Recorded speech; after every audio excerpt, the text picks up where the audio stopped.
Hello दोस्तों, हमारे YouTube channel में आप सभी का स्वागत है।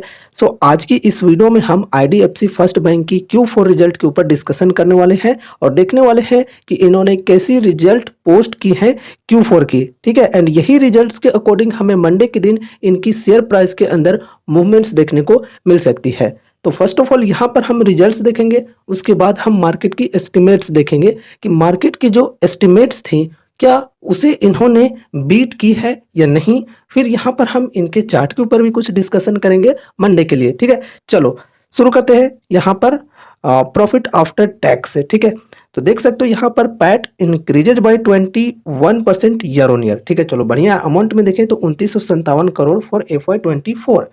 एंड अगर यहाँ पर हम ट्रेडिंग गेंस को छोड़ दें तो फिर यहाँ पर जो पैट है वो 28% ईयर ऑन ईयर देखने को मिल रहा है। ठीक है, अब यहाँ पर हम आगे बढ़ते हैं ईयरली प्रॉफिटेबिलिटी की ओर। ठीक है, कि कैसा यहाँ पर हमें देखने को मिला है। ठीक है, ईयरली वाइज तो देखो यहाँ पर नेट प्रॉफिट की अगर हम बात करें तो नेट प्रॉफिट ग्रो किया है 21% से ईयर ऑन ईयर बेसिस पे 2437 करोड़ से बढ़कर 2957 करोड़ हो चुकी है। चलो बढ़िया है। Core pre provisioning operating profit की अगर यहाँ पर हम बात करें, देखो ट्रेडिंग गेन्स छोड़कर, तो यहाँ पर भी 31% की ग्रोथ देखने को मिल रही है ईयर ऑन ईयर बेसिस पे।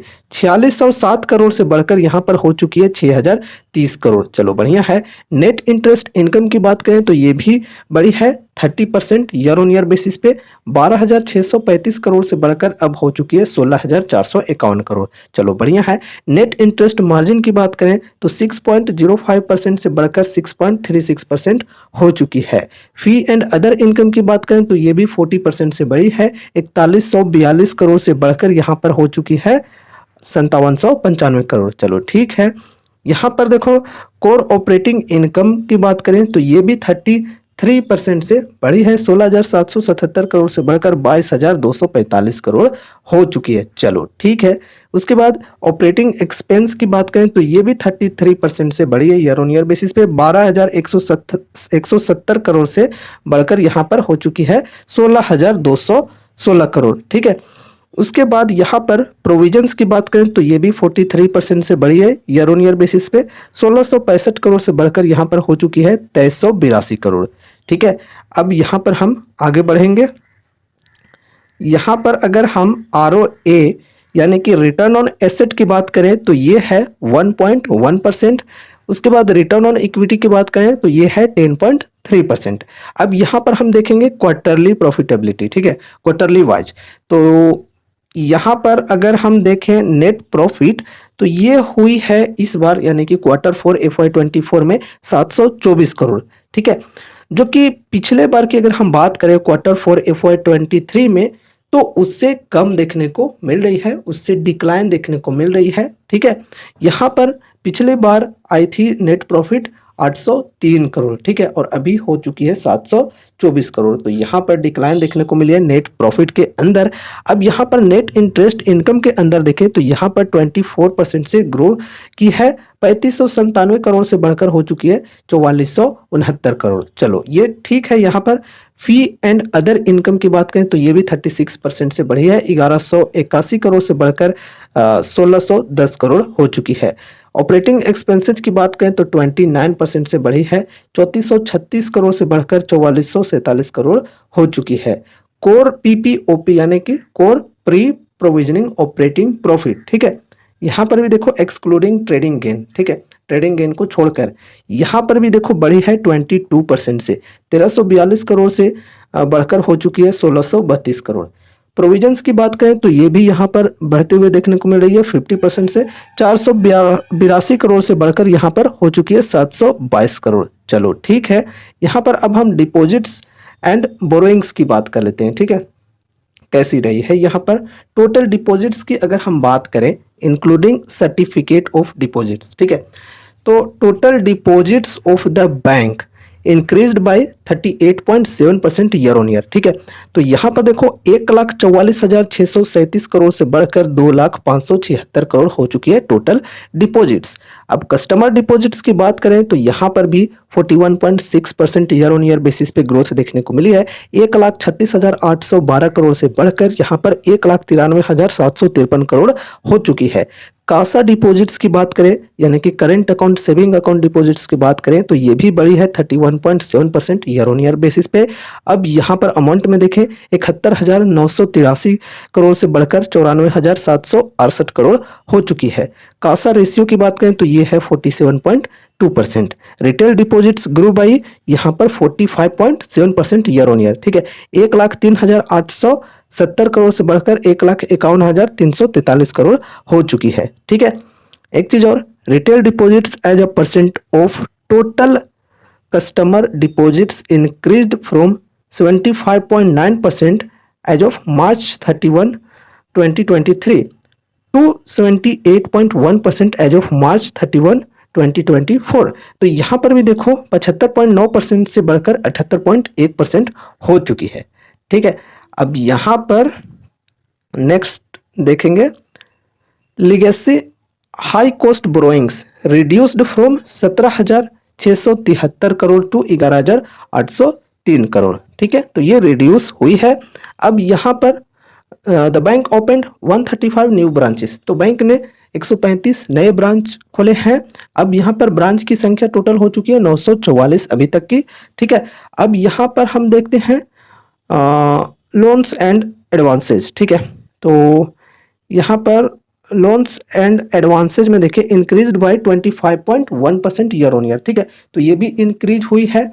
ठीक है, 1,60,599 करोड़ से बढ़कर 2,09,65 करोड़ हो चुकी है। ठीक है, अब यहाँ पर हम देखते हैं एसेट क्वालिटी। ठीक है, ग्रॉस एनपीए नेट एनपीए देख लेते हैं जो कि बहुत ही इंपॉर्टेंट है जानना। ठीक है, gross non performing asset improved 63 BPS. ठीक है, तो देखो यहाँ पर 2.51% से घटकर 1.88% हो चुकी है। चलो बढ़िया है, improved by 16 BPS quarter on quarter basis. ठीक है, क्वार्टर ऑन क्वार्टर बेसिस पे 16 बीपीएस से ग्रॉस एनपीए इम्प्रूव हुई है।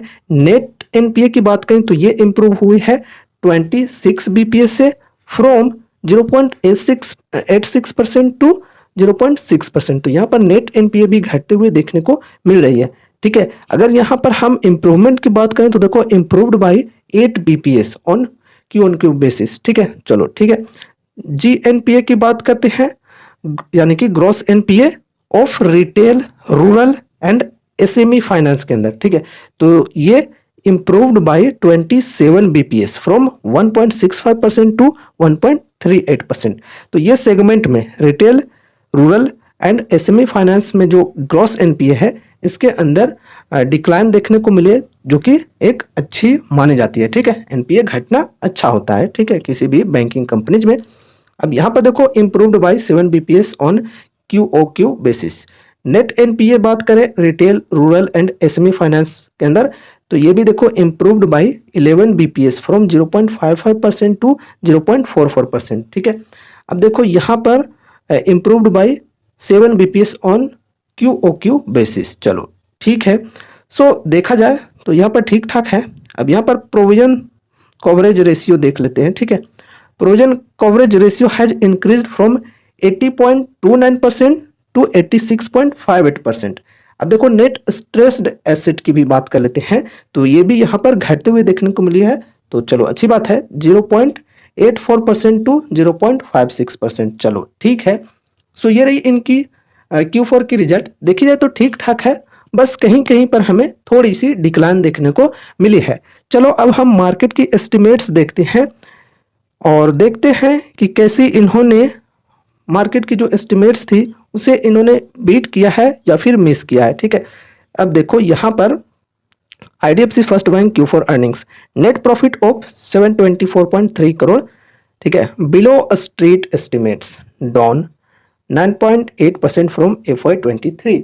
तो देखो यहाँ पर जो मार्केट की एस्टिमेट्स थी उसे इन्होंने मिस किया है। ठीक है, एस्टिमेट्स के अकॉर्डिंग नहीं आई है और एस्टिमेट्स को बीट करते हुए नहीं आई है, यहाँ पर एस्टिमेट्स के बिलो आई है नंबर्स, ठीक है।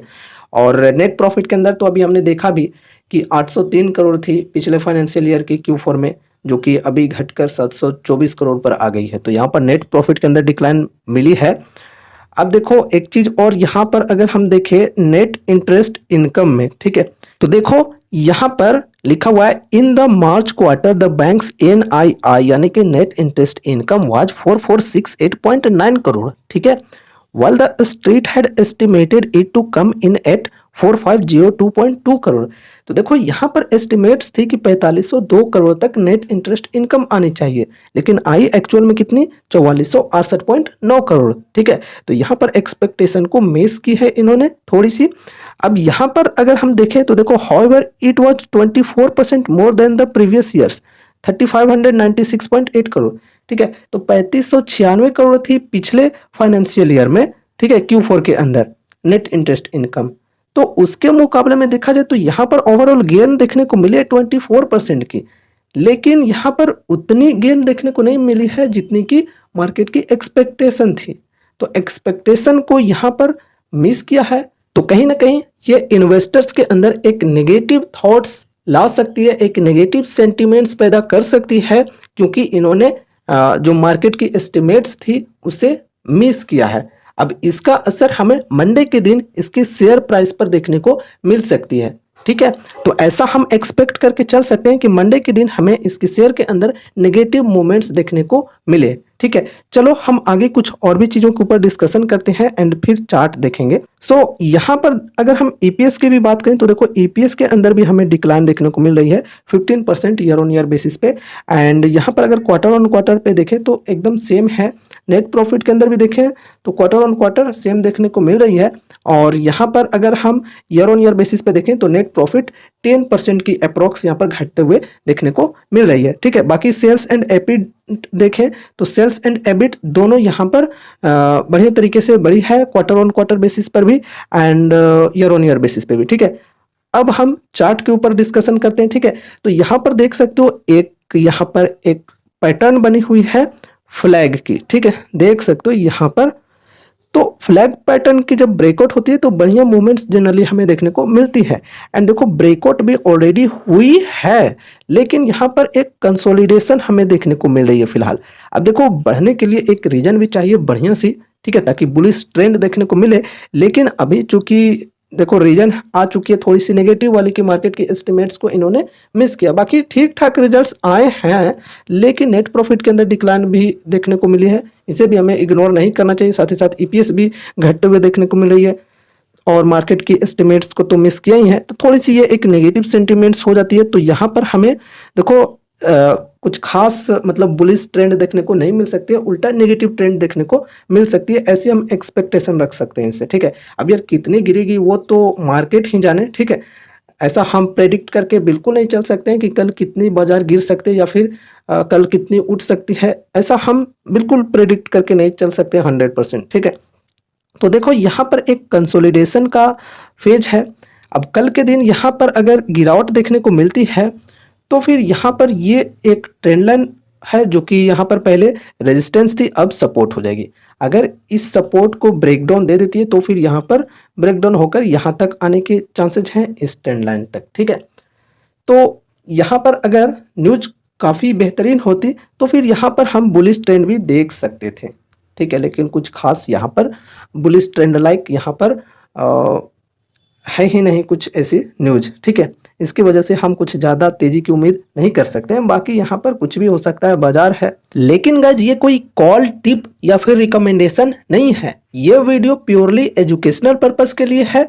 तो यहाँ पर कोई भी इन्वेस्टमेंट से रिलेटेड डिसीजंस लेने से पहले आपको अपनी खुद की भी रिसर्च एंड स्टडी करनी है एंड उसके बाद ही कोई डिसीजंस लेनी है, या फिर आपको अपने फाइनेंशियल एडवाइजर से भी कंसल्ट जरूर से करनी है, ठीक है।